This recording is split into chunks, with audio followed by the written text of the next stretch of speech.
please. So it's me, your girl, and I am coming here to talk about the obvious. I wouldn't say one of my biggest insecurities, but is one of the main ones because it's on my face, and I'm sure y'all can see it all the time because it's there. So I'm just gonna tell y'all a little about how I got my scar. So stay tuned. So this happened to me when I was 12.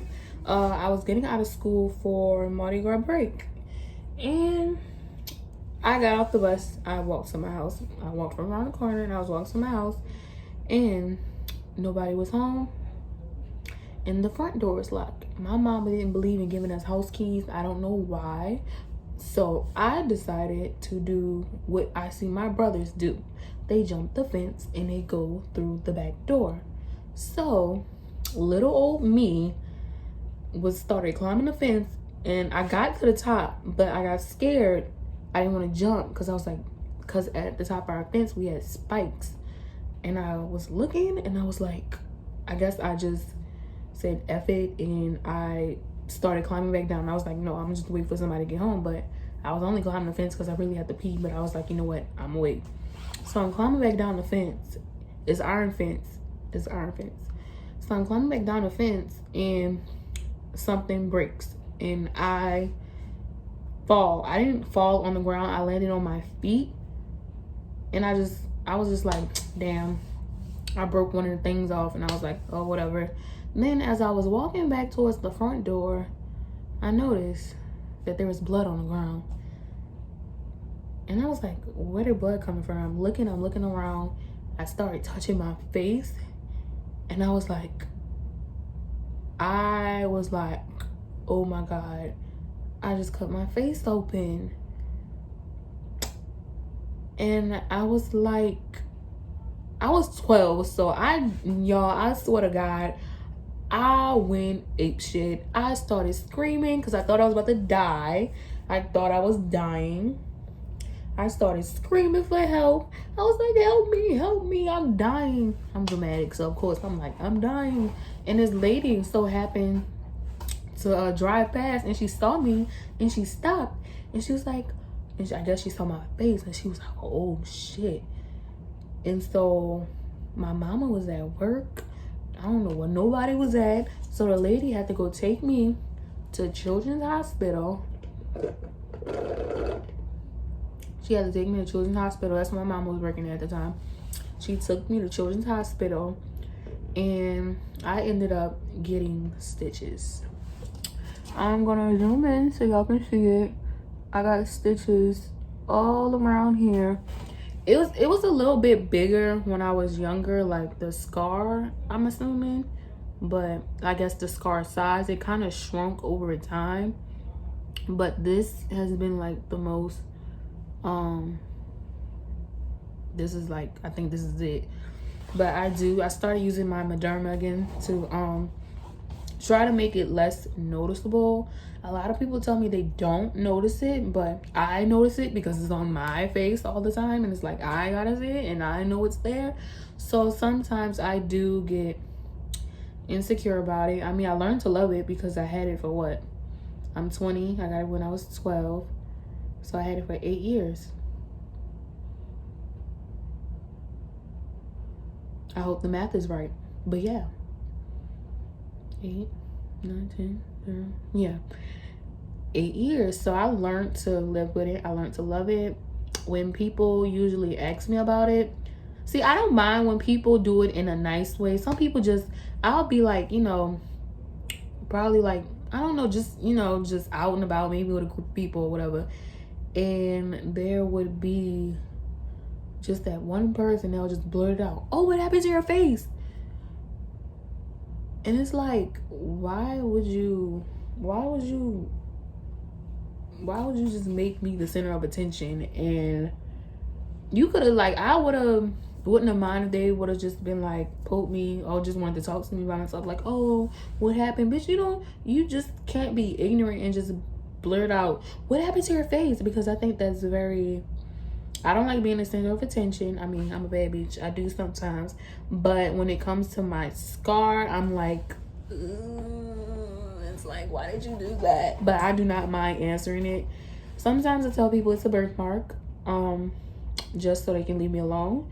A lot of people don't even know the full story of how I got this on my face. It's just there, and I'm just like, oh, it's a birthmark. But you know, children will just be like blunt. What happened to your face? See, I don't mind telling children because, you know, they don't know any better. But y'all grown MFers, y'all know better. So y'all just want to politely ask me, oh, how did you get that scar on your face? That will be a more polite and respectful way to do it. You don't just walk up to a burn victim and be like, oh, what happened to you? No, like, it's just, why would you do that? First of all, you don't know if the person's insecure, whatever, like, don't even want to, you know, and there's different ways to go about asking somebody what happened to them. Yeah, with my scar, like I said, I learned to love it. It is one of my insecurities, but it's not one of my biggest. Because I mean, I'm still cute or whatever. But I'm still cute, and I'm a hot commodity. Okay, period. I'm a hot commodity.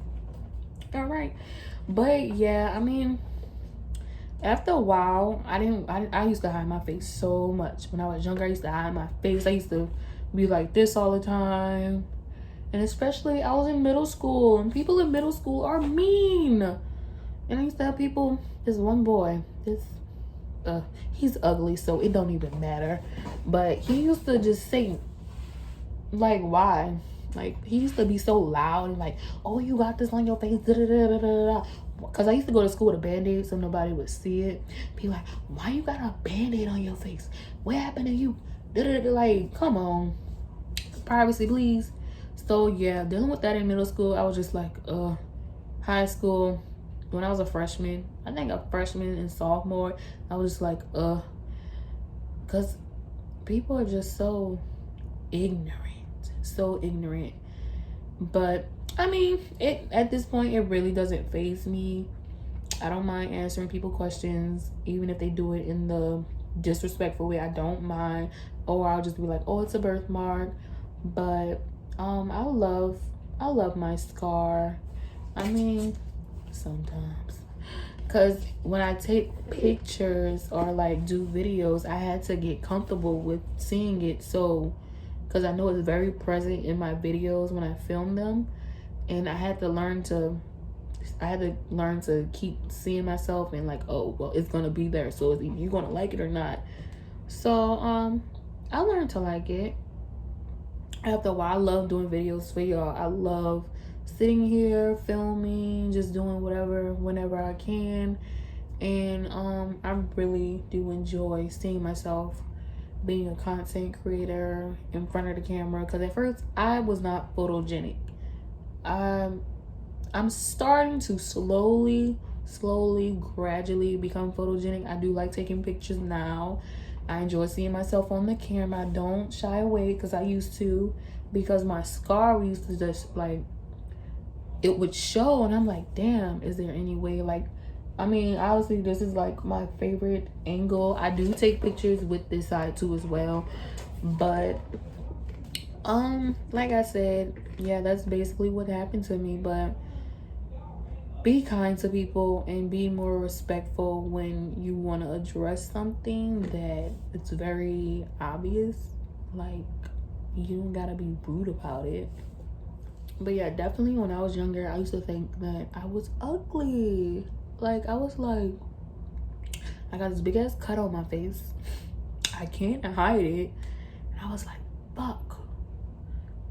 So I had to learn how to accept it. I had to learn how to love it, because I can't get rid of it. I mean, I'm sure there's something down the line to where I can get it less noticeable or something. I don't know. But I feel like the tissue, maybe the way that it healed, if they can go in and take out some tissue, it'll make it less, more flatter. I don't mind that. But I don't mind it this way either, because I mean, I'm cute regardless. But still is very prominent. It has not stopped me. I'm gonna have to try. Okay. It has never, yeah, I think it was for character development. It taught me how to love myself more and accept all my flaws, because I accept this one at like 100% because I can't get rid of it. I have to live with this. But you know, I love my little cut or whatever. Never stopped me from doing anything. I mean, like I said, I am slowly but surely learning to take pictures. I mean, and I love seeing myself on the camera now. I'll be so excited to rewatch what I make. Love yourself, love all your flaws, your insecurities, everything. And I mean, if it's something we can't change, we might as well accept it. And I just want y'all to be kind, love yourselves, and see you guys in the next video.